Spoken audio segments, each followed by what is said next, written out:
Bonjour, donc nous allons continuer notre livre avec le livre Maths et Matrices. C'est un wikibook. Alors on travaille dans les propriétés, produits scalaires, les matrices pseudo-inverses, présentation de base. Donc on a vu dans un premier temps dans la vidéo précédente qu'il y a deux matrices pseudo-inverses, une qui travaille par rapport à la gauche et une qui travaille par rapport à la droite. D'accord? Et je vous ai dit que celle qui était par rapport à la droite, je n'avais pas réussi à trouver d'exemple. Donc on va juste voir celle qui travaille par rapport à la gauche. Voilà. Donc on va voir le premier exemple. Alors il y a deux versions différentes. On va commencer par celle-ci.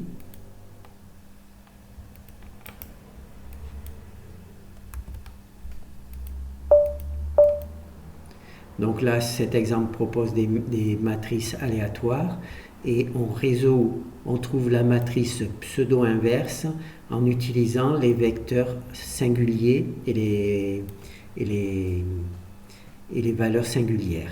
D'accord? Donc là, c'est la première manière de faire les travaux. Alors on va peut-être voir bon, on va faire quelques exemples. Donc on a une matrice. Elle pourrait être carrée, mais là, naturellement, j'ai fait pour qu'elle ne soit pas carrée. Sinon, on prendrait directement l'inverse. Donc, là, on a une matrice qui n'est pas carrée, d'accord? On veut en calculer l'inverse. C'est naturellement pas possible. Donc, on calcule le pseudo-inverse. Et c'est cette valeur-là. Et quand on multiplie le pseudo-inverse par A, on obtient la matrice identité. À quoi sert ce genre de travail ? Alors, j'ai un système d'équations que l'on connaît bien, ax plus b. Je veux le résoudre. A n'est pas carré, donc je ne peux pas calculer l'inverse. Donc là, je vais calculer la pseudo-inverse. Voilà. Donc x égale inverse, pseudo-inverse b. Voilà. Et naturellement, pseudo-inverse multiplié par a, qu'est-ce que ça donne ? Pseudo-inverse multiplié par A, ça nous donne la matrice identité. Donc ici, ça fait la matrice identité.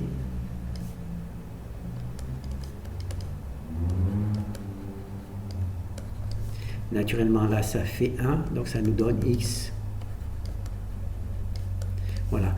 Par exemple, ici, la matrice pseudo-inverse nous a permis de résoudre un système d'équations dont A n'est pas carré. D'accord? Donc c'est déjà une application. Donc là c'est bon. Hein? Voilà. Donc c'est une application, le truc. Ah oui, il faut naturellement voir le code. Alors là je me retrouve avec une fonction pseudo-truc, je ne sais pas où elle se trouve. Alors je rajoute un paramètre, x, virgule. Donc là, il y a un nouveau paramètre. Quand je compile, ça bloque puisqu'il n'y a pas. Donc, je retire le paramètre que j'ai mis. Par contre, ici, j'ai l'adresse où se trouve ma fonction.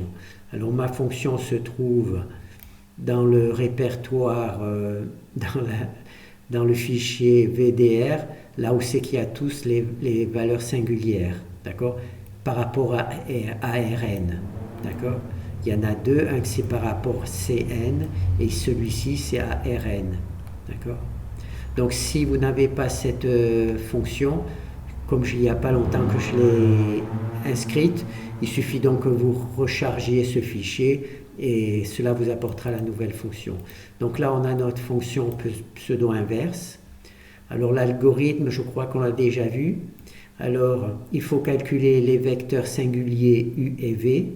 D'accord? Là, vous vous rappelez, on prend, je vous en ai aussi parlé, la matrice transposée. Je vous ai expliqué que A ici, le A, il est mal formé, puisqu'il est formé, il est formé de plus de lignes que de colonnes. Il y a plus de lignes que de colonnes. Et là, si jamais je j'ai essayé d'appliquer l'algorithme Gauss-Jordan. Donc, ici j'aurai 1. Ici j'aurai 1, 0, 0, 0, 0. Ici j'aurai 1, 0, 0, 0. Ici j'aurai 1, 0, 0. Et ensuite 0 au-dessus, 0 au-dessus, au-dessus. Donc j'aurai rien du tout. D'accord? C'est pour ça que on ne peut pas appliquer l'algorithme de Gauss-Jordan quand il y a plus de lignes que de colonnes. Et donc moi, pour résoudre, j'ai besoin d'appliquer l'algorithme de Gauss-Jordan pour calculer les valeurs singulières. Donc je prends la transposée. Puisque si ici il y a plus de lignes que de colonnes, sa transposée, naturellement, elle aura plus de colonnes que de lignes. Voilà. Donc là, c'est la raison pour laquelle on prend toujours la transposée ici, d'accord, dans cette version particulière.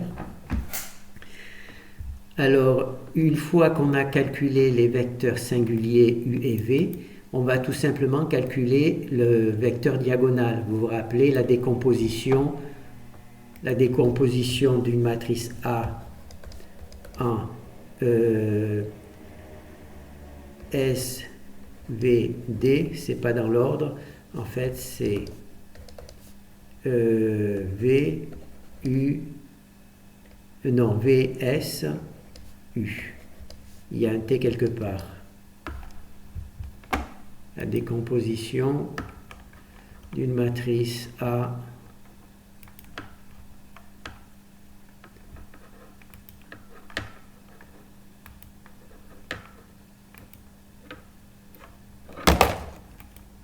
voilà. Alors c'est USVT. Ah ben, je l'ai pas mis dans le bon ordre. C'est U.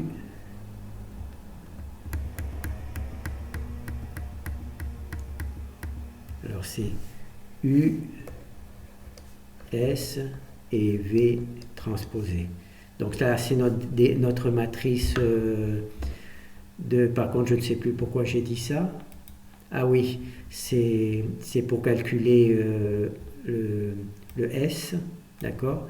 Notre matrice est décomposée en un vecteur U, un vecteur S et une matrice diagonale, un vecteur U, un vecteur V et une matrice diagonale S. Voilà, c'est pour ça. Donc là, on a calculé U et V, et là, on va calculer tout simplement S. Là, on est dans la fonction pseudo-inverse. Donc, on rentre la matrice A, on calcule les vecteurs singuliers U, les vecteurs singuliers V, on calcule S, c'est-à-dire la matrice diagonale. Ça, c'est la formule qu'on a vue au tout début, je crois.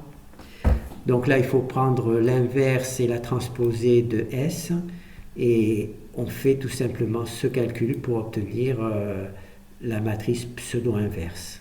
Voilà. Donc il y a juste les calculs intermédiaires, et ensuite on fait la multiplication et on obtient la matrice transposée, la matrice pseudo-inverse. J'espère que je n'ai pas modifié le fichier. Non, je ne l'ai pas modifié, donc c'est bon. Donc là, je peux le fermer. Voilà. Voilà, donc là, il y a A, et il y a notre matrice truc, et là, c'est... Voilà. Alors, il y a une deuxième version qui nous permet de calculer la matrice pseudo-inverse.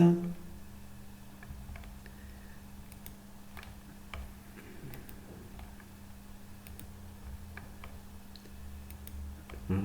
Donc c'est cette version-là.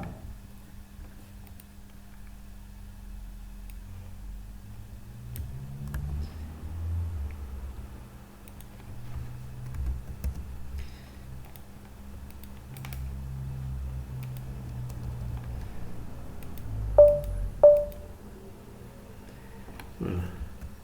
Au lieu de calculer, d'utiliser la singulière, la décomposition singulière, on utilise cet algorithme. On peut appeler ça l'algorithme des moindres carrés.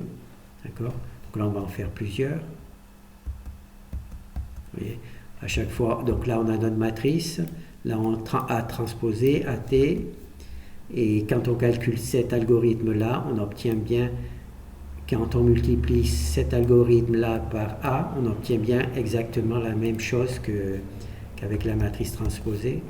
Alors comment on se rappelle de cet algorithme? Donc ici on se rappelle, c'est la méthode pour la méthode pseudo-inverse. Donc on va sortir tout ça. Alors, comment on fait? Ah oui, on est dans le cas de la méthode très moindre carré.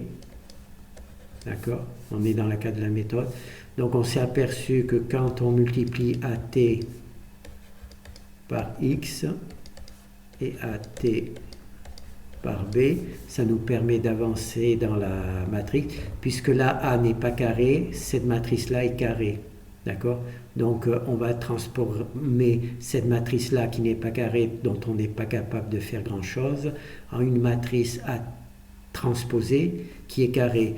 Mais comme on multiplie AT de ce côté, il faut aussi multiplier AT par de ce côté. Donc là, on va se retrouver avec AT A X égale AT B. Comment on fait? Là, elle est carrée. Bon, ben, avec un peu de chance, elle est aussi inversible. Si elle n'est pas inversible, il faut trouver un autre algorithme. Si elle est inversible, on prend AT A moins 1, l'inverse. Ou pardon, je suis obligé de... Donc là, on se retrouve toujours avec AT A X égale AT B. Donc ça, j'ai juste recopié. Donc là, on se retrouve avec une matrice carrée. Donc avec un peu de chance, si elle est inversible, on calcule son inverse. Et naturellement, si on le calcule, on le multiplie de ce côté, on le multiplie aussi de ce côté.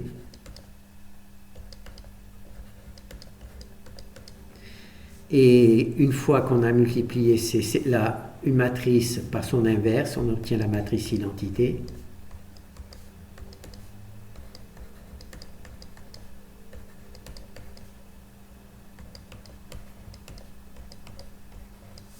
Et donc là, on peut effacer la matrice identité. Voilà, on a donc X.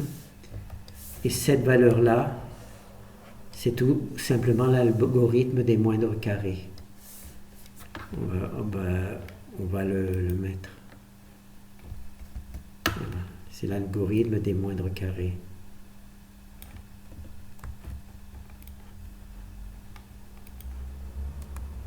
Voilà.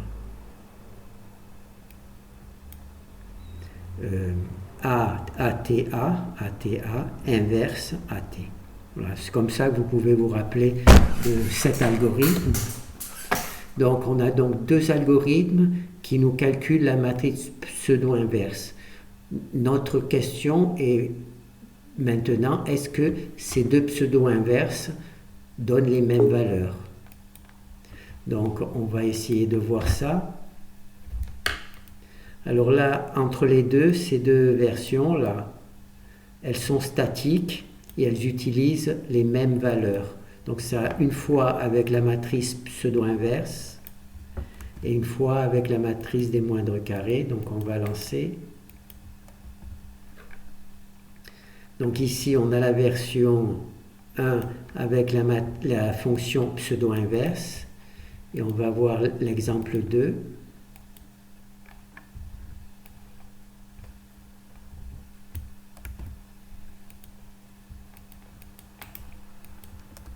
Ici, on a l'algorithme des moindres carrés, d'accord?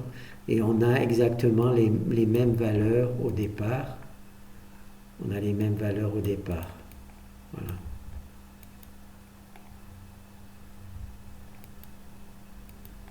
Et les mêmes valeurs. Donc là, on va lancer.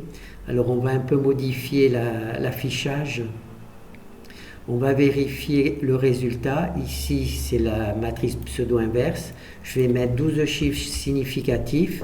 Ça nous permettra de savoir combien de chiffres significatifs par rapport à la deuxième version on a. Et je vais mettre ici 6 colonnes par truc, au cas où. Et là aussi, je vais demander, au moment où on calcule la pseudo-inverse, de mettre 12 chiffres après la virgule, avec 6 colonnes par chiffre. Donc on va lancer. Alors déjà là, il vaut mieux fermer celui-là.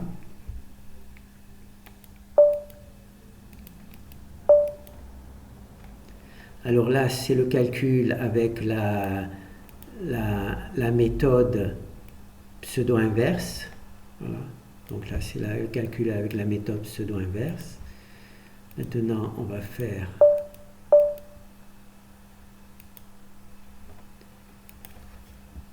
Là, c'est la méthode avec des moindres carrés. Voilà. Alors ici, ce sont donc les deux. Ici, c'est la version pseudo-inverse. Si on prend cette valeur-là, on voit que c'est exactement la même que cette valeur-là de 12 chiffres. Si on prend cette valeur-là, on voit 435, 435. D'accord?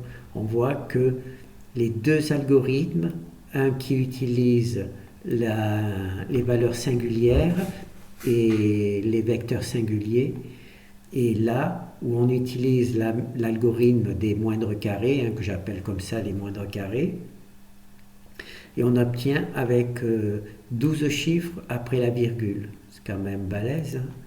Deux algorithmes totalement différents.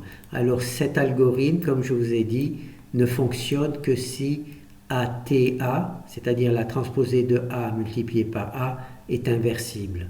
Si cette matrice n'est pas inversible, cet algorithme ne marchera pas. Et je crois par contre que cet algorithme marcherait dans tous les cas. Sur une matrice qui ne fonctionnerait pas avec cette valeur, je crois qu'elle fonctionnerait avec cet algorithme. Donc là, on a vu. Donc là, je pense qu'on a tout vu, hein. Alors, on va juste voir sur Wikibook. Alors, on a vu nos matrices aléatoires qui travaillent à partir de la pseudo-inverse. On a vu qu'on obtenait bien la matrice, comment ça s'appelle, la matrice identité quand on multiplie la pseudo-inverse par A. On a fait la même chose avec celle qui calcule à partir des moindres carrés. On a vu qu'on obtenait bien la matrice identité. Et ensuite, on a pris deux exemples identiques, un avec le premier algorithme et l'autre avec le deuxième algorithme. Et on a vu qu'à 12 chiffres près, on obtenait les mêmes valeurs. Voilà. Donc je pense qu'on a bien vu le travail. On a bien vu le travail. Bon, ben très bien. Merci.